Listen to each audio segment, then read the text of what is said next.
Mga bro, tuloy-tuloy ang modernisasyon ng Philippine Coast Guard. Aside from the 597-meter multi-role response vessels, MRRVs, na manggagaling sa Japan under Official Development Assistance, ODA, ang PCG ay may balak pang tumingin sa Australia para sa dalawang Guardian-class patrol boats. Ang Guardian-class patrol boats ay proven assets pagdating sa maritime patrol, search and rescue, at coastal security operations. Compact pero highly capable, perfect ito para sa mabilisang response kahit sa malalayong lugar. Kung tutusin, swak na swak ito sa pangangailangan ng PCG lalo na't malawak ang ating maritime zones na kailangang bantayan. Pero hindi lang ito tungkol sa hardware mga bro. Ang ganitong mga hakbang ay nagpapakita ng lakas ng international partnerships ng Pilipinas.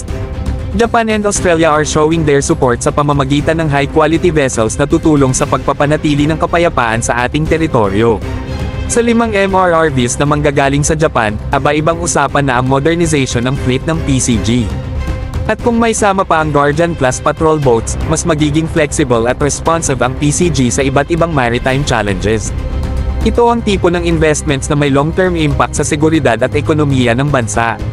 Dahil sa mga ganitong upgrades, walang duda na mas mapoprotektahan ng PCG ang ating maritime interests.